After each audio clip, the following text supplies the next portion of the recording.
বানাবো আমড়ার চাটনি। তো প্রথমে আমড়াগুলো আমি ভালো করে ছাড়িয়ে নিয়ে ধুয়ে নিয়েছি। এবারে একটা কড়াইতে গরম করতে বসিয়ে দিয়েছি কড়াই। এবারে অল্প একটু তেল দেব কড়াইতে।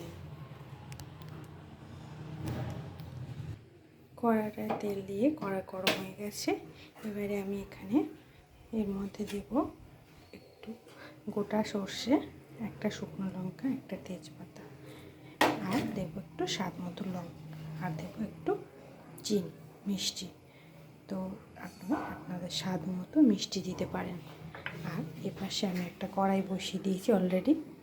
এবারে একটু ভাজা মশলা গুঁড়ো করে নেবো, একটু সামান্য একটু জিরে দেবো, দিয়ে ভাজা করে নেবো।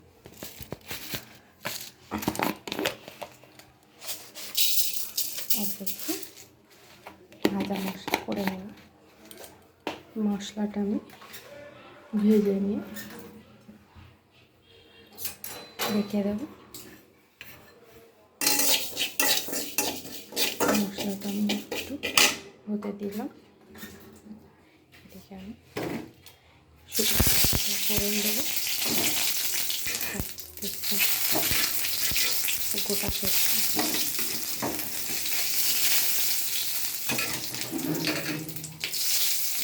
এটাকে দিয়ে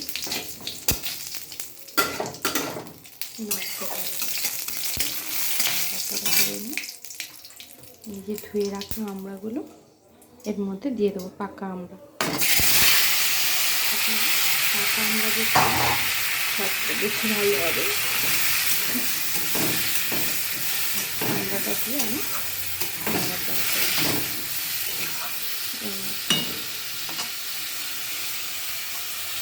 কিছুক্ষণ নাড়াচাড়া করা হয়ে গেলে এবারে এটা আমড়াটা আমার ভাজা হয়ে গেছে। একটু ভাজা মতো ভেজে নিই 1-2 সেকেন্ড। এর মধ্যে আমি হলুদ আর লবণ দিয়ে দিই,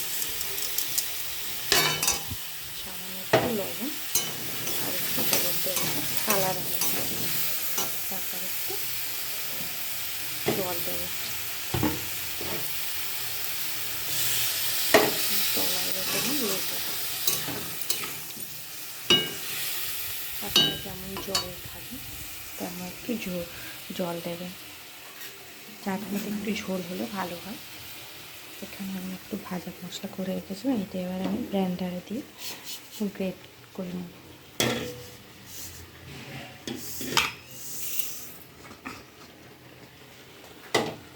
ভাজা মশলাটা আমি গ্রেট করে নেব।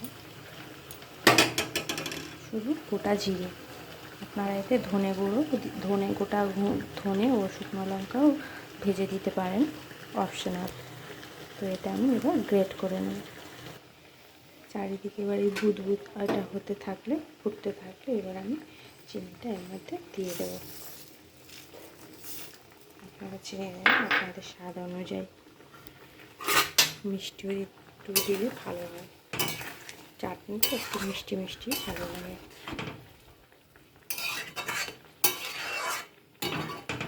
এটা 1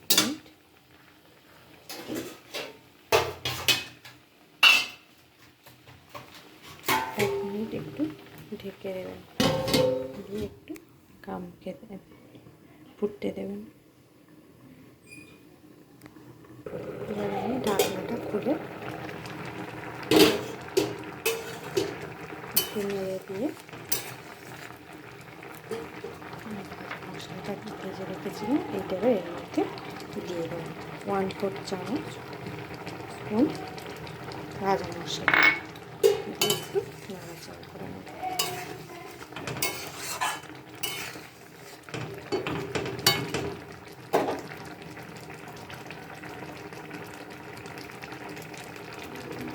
নাড়াচাড়া করে নিই।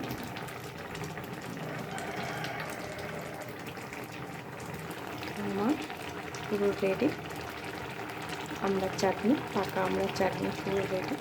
তো এবার অফ করে দেবো গ্যাসটা। ভিডিওটা ভালো লাগলে শেয়ার করবেন, কমেন্ট করবেন, লাইক করবেন। Thank you.